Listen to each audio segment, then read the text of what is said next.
नमस्ते। जैसे हमने कल जाना कि लंबी लंबी सांसें लेकर हमारे शरीर में हम सांस की मात्रा कैसे बढ़ाएं। लेकिन जब सर्दी, खांसी, जुकाम काफ़ी मात्रा में हमारे शरीर में बढ़ जाती है, तो उस स्थिति में सांस लेना ही मुश्किल हो जाता है। तो उस स्थिति में हमने क्या करना चाहिए, तो जानते हैं हम अभय सिंह से। नमस्कार। आज हम चर्चा करेंगे, अगर शरीर में सर्दी, खांसी, कफ बढ़ गया हो और ऐसी स्थिति में सांस लेना भी मुश्किल हो, तब क्या करेंगे। पहले जानने की बात है कि सर्दी, खांसी या कफ ये सब बीमारी नहीं, बीमारी को ठीक करने का लक्षण है।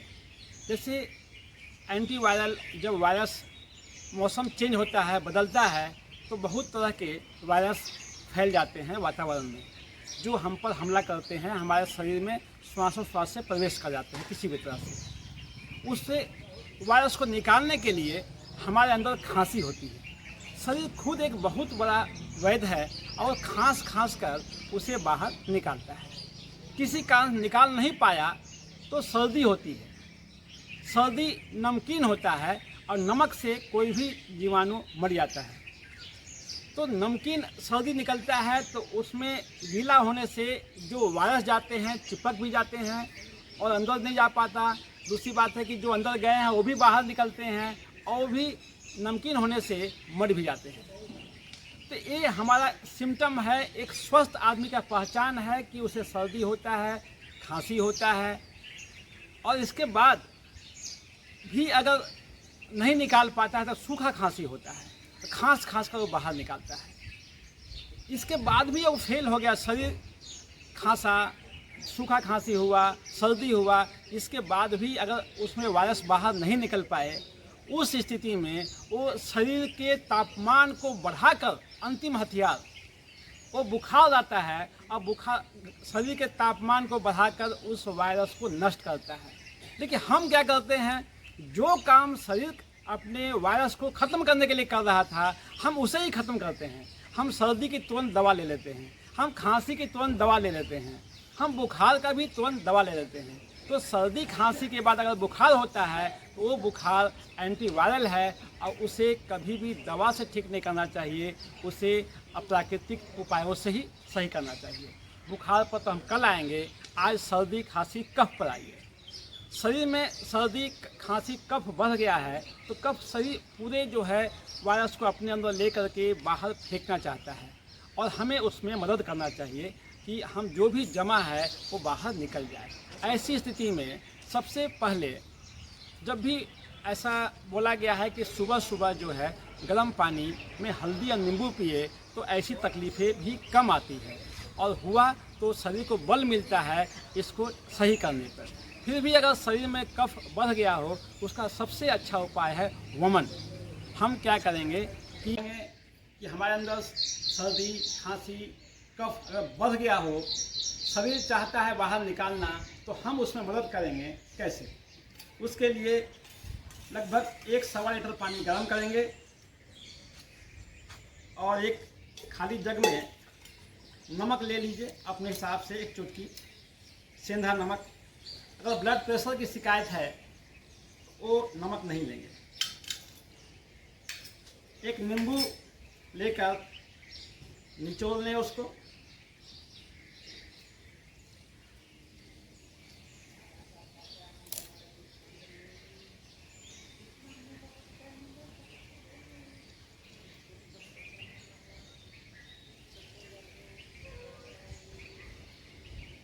इसी नींबू को, रस को थोड़ा अलग भी आप ले लीजिए।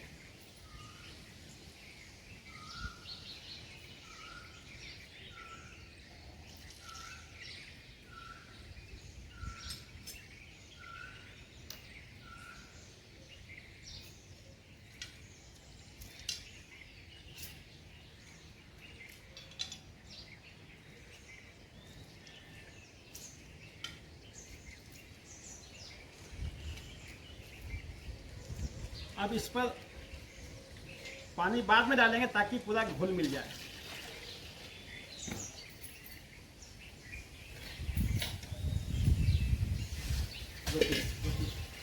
रोकिए।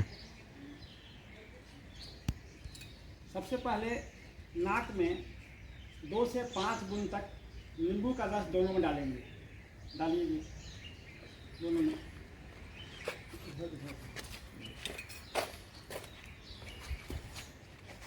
श्वास हल्का होना चाहिए, पंखा बंद होना चाहिए।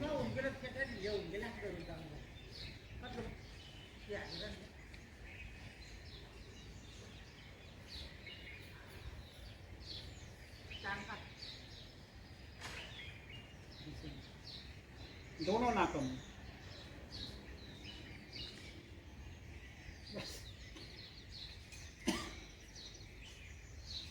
पहली बार आप 1-2 बूंद से शुरू करें, आगे चल के 5 बूंद तक ले सकते। 2 से 5 बूंद ही काफ़ी है। थोड़ी सी जलन हो सकती है, चिंता की कोई बात नहीं। पहले 2-2 बूंद लेंगे तो भी चलेगा। श्वास सामान्य होना चाहिए। इसके बाद नाक में जो नींबू रस डालने के आधे घंटे बाद हम जो पानी किया हुआ था गर्म और नींबू और नमक मिलाया हुआ था वो प्राशन करेंगे यानी पिएंगे। उकड़ू बैठ के कर सकते, अगर संभव नहीं तो पालथी मारिए, वो भी संभव नहीं तो कुर्सी पर बैठ के पीजिए। ये खड़ा होकर मत पीजिएगा। जितने भी दर्द होते हैं घुटने के 90% खड़ा होकर पानी पीने के कारण से होती है।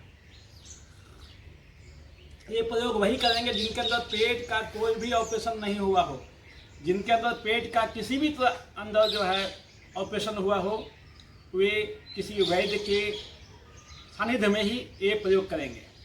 आप पूरा जितना संभव हो पानी पीते रहिए।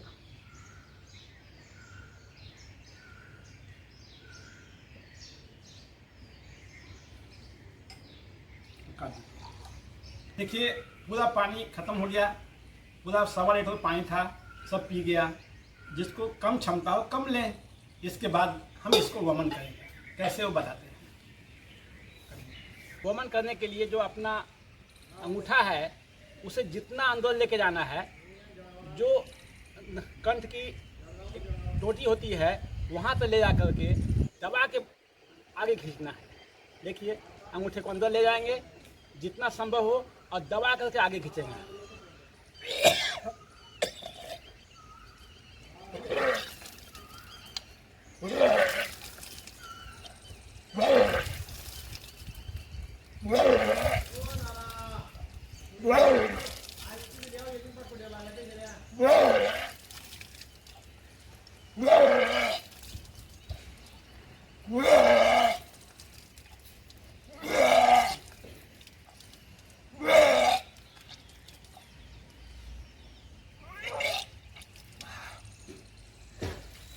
देखिए पूरा निकल गया, साथ में जो भी कफ जो भी था निकल गया। ये अम्ल पीत का इससे बड़ा इलाज करती है। सर्दी खांसी जो भी हो, आँखों से भी आंसू निकलते हैं, आँख की भी सफाई होती है। वमन करने के बाद हाथ धोने की बात होती है तो हाथ हम साबुन से न धोते हुए मिट्टी और राख का पाउडर से धोएंगे। देखिए जो भी चीज़ें राख का जहाँ तक अधिक उपयोग करें, मिट्टी और राख ये बहुत ही सही चीज़ होता है। चाहे बर्तन मांजना हो या हाथ धोना हो, मिट्टी और राख का उपयोग करें।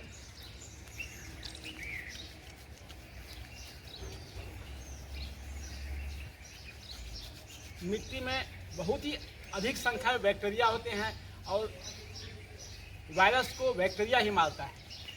इसीलिए कभी भी आप मिट्टी और राख का अधिक से अधिक प्रयोग करें हाथ धोने के लिए। ऐसे भी शास्त्र बोलते हैं कि मल की शुद्धि, मल मतलब गंदगी, कोई भी गंदगी हो उसे शुद्ध करने के लिए मिट्टी चाहिए। मल की शुद्धि मिट्टी से। अब मिट्टी है, अभी मिट्टी को शुद्ध करने के लिए पानी चाहिए। मल की शुद्धि मिट्टी से, मिट्टी की शुद्धि पानी से। अब इस पानी के जो हाथ पर पानी लगा हुआ है इसकी शुद्धि कैसे होगी? इसकी शुद्धि हवा से होगी। इसे कभी भी रुमाल या तौलिया से पोंछना नहीं चाहिए। मल की शुद्धि मिट्टी से, मिट्टी की शुद्धि पानी से और पानी की शुद्धि हवा से। हवा कैसे शुद्ध होगा? हवा का शुद्धि पेड़ से। एक दूसरे का साइकिल है। देखिए, तो वमन करने के बाद मुंह में पानी भरना चाहिए।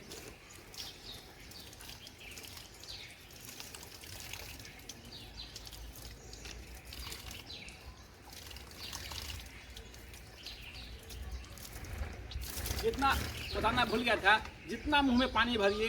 पानी भरने के बाद दोनों आंखों पर छींटा मारेंगे। आप देखिएगा बाद में उस पानी को निकाल कर गर्म हाथ जलन होगा, इतना गर्म होगा, पूरे शरीर की जो है, दिमाग की गर्मी जो है वो बाहर निकलता है।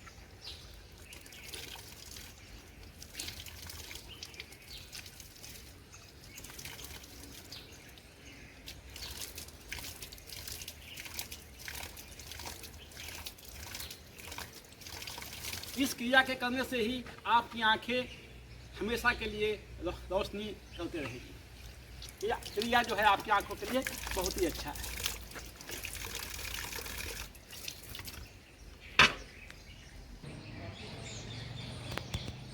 कभी भी स्नान करने, हाथ धोने, मुंह धोने के बाद किसी भी तौलिया से, रुमाल से नहीं पोंछना चाहिए। अधिकांश लोग तो उसी तौलिए से पोंछते रहते हैं जिससे कई लोग पोंछे हुए होते हैं, और या फिर अलग से टिश्यू पेपर लेके वातावरण को गंदा करेंगे, बाहर फेंकेंगे। इसलिए ज़रूरी है आप उसको हवा से शुद्ध होने दीजिए। पानी की जल की शुद्धि हवा से होती है। और एक क्रिया जो अभी बताया वमन का, और सुबह हल्दी और नींबू पानी पीने का, इस क्रिया से ही आपके सर्दी, खांसी, खोखला जो भी तकलीफ़ें हैं, अभी आप जो देखें नाक में नींबू डालने का, ये बिल्कुल ठीक हो जाएगा।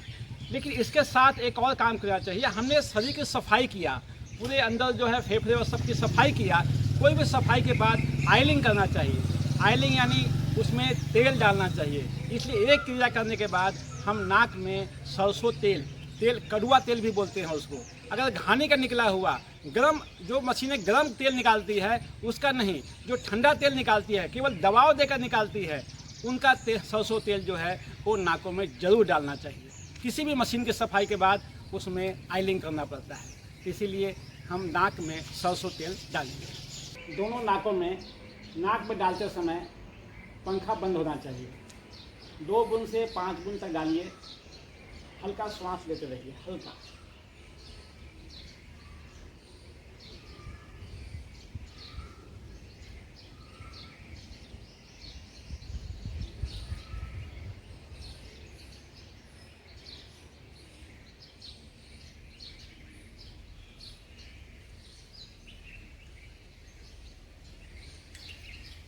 ध्यान रहे, कोई भी अंतःकरण शुद्धि के बाद नाक में तेल जरूर डालना चाहिए।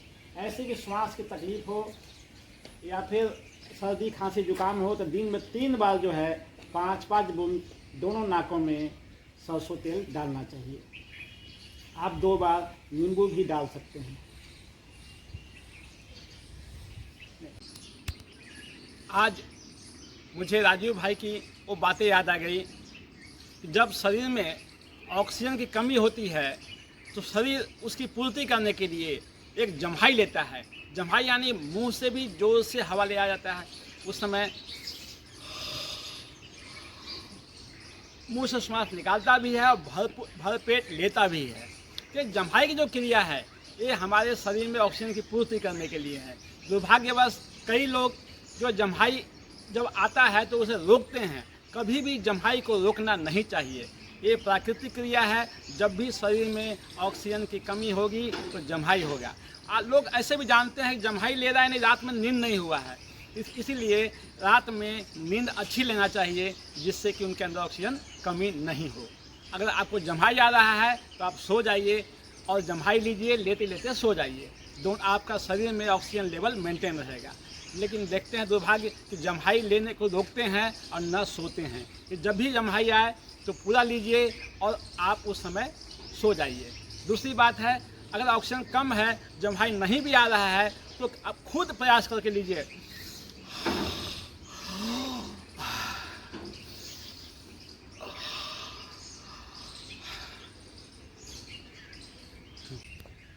इस तरह से जिस सर्दी खांसी से आज पूरा दुनिया परेशान है, आप केवल रसोई घर के सामानों से आप खुद को अच्छा कर सकते हैं। नमस्कार। अभी आपने जाना कि सर्दी, खांसी, कफ को कैसे नियंत्रण करें। इसे नियंत्रण करने के लिए और भी विधियाँ हैं। जैसे तेल नीति, जल नीति और रबर नीति।